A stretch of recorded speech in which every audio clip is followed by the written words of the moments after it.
avec la Caisse d'épargne. Pour les 4 vérités ce matin, c'est Gilles Bonstein qui reçoit Jean-François Harifo. Il est porte-parole de la Croix-Rouge française.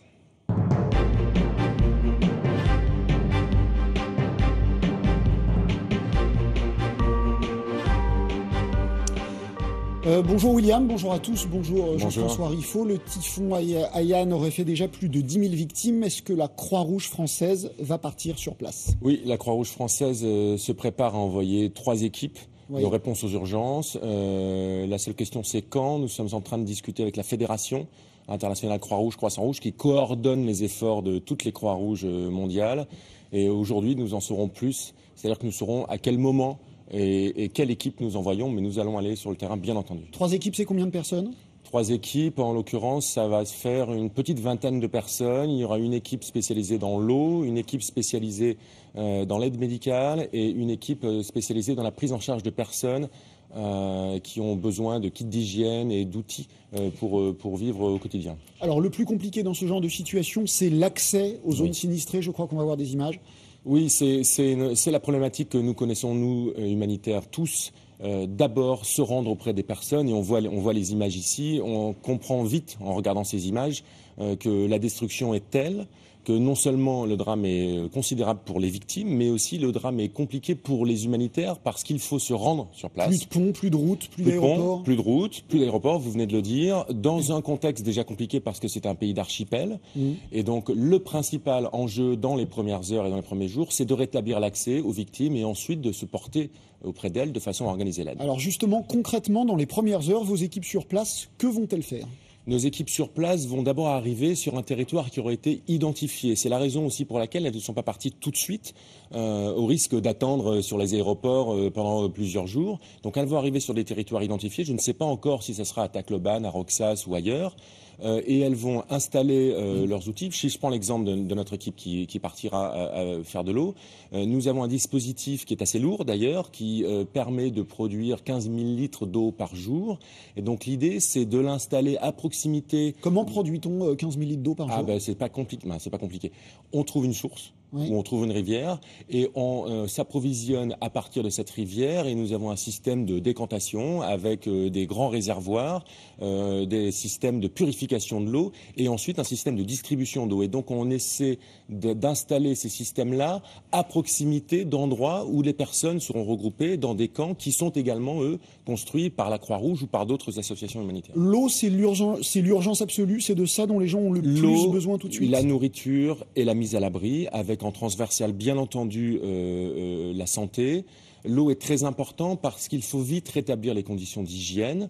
On a tous besoin d'eau au quotidien, on ne s'en aperçoit plus. Lorsque l'on est en situation de catastrophe, on s'aperçoit gravement de ce manque. Et donc, c'est un enjeu important. J'ajoute également qu'il y a un enjeu qui est très important dont on parle très peu, c'est le soutien psychologique aux personnes. Ce n'est pas parce que ces personnes ont perdu les conditions matérielles de vie normale qu'elles n'ont pas besoin d'aide psychologique. Vous l'imaginez bien, elles sont désemparées et il va falloir un accompagnement psychologique long et très important pour s'associer à l'aide matérielle que l'on apporte également.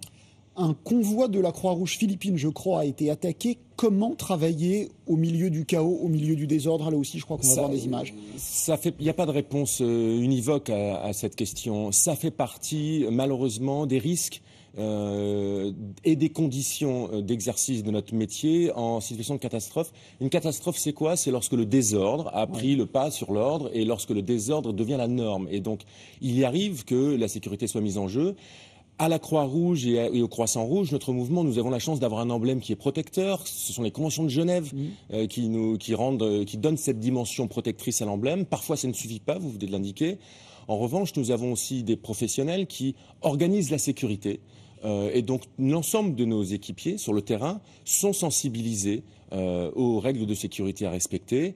Et puis, il faut espérer qu'avec la prise en charge progressive par les acteurs humanitaires, la Croix-Rouge et le Croissant-Rouge notamment, eh bien, les personnes retrouvent un petit peu plus de sérénité et donc qu'il y ait des conditions de sécurité améliorées.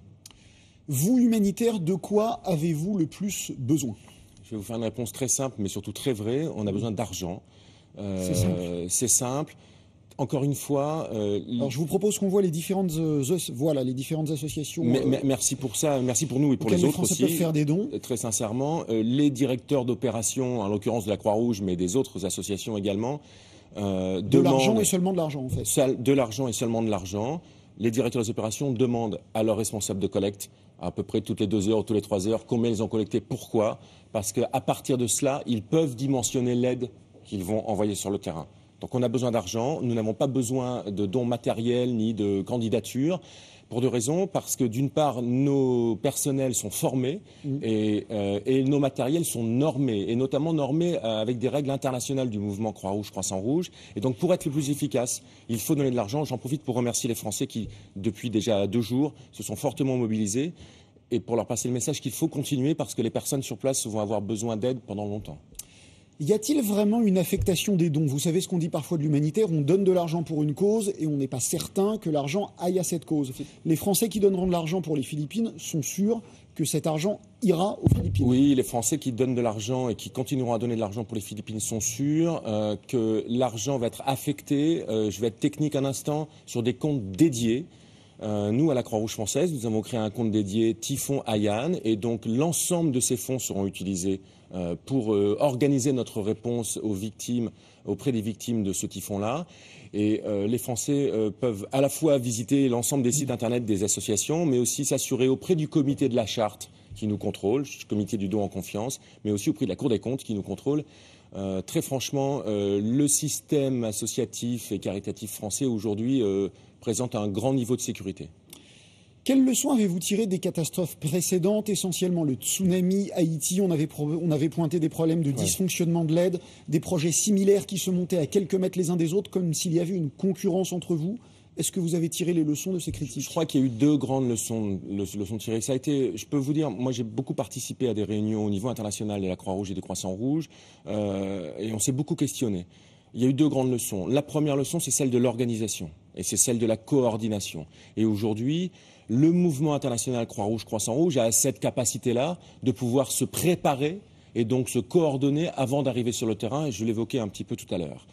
Et la deuxième chose, c'est celle de la préparation des communautés à la catastrophe. On ne le sait pas, mais le gouvernement philippin, aidé notamment par la Croix-Rouge, a évacué plus d'1 million de personnes avant le typhon. Et donc, un des grands leitmotifs du mouvement Croix-Rouge, c'est de préparer les communautés à la catastrophe de façon à ce que lorsqu'elle surgit, eh bien, elle soit la moins dévastatrice possible. Merci beaucoup Jean-François Riffaut. Merci William, bonne journée à vous et bonne journée à tous. Merci messieurs. La météo maintenant, c'est la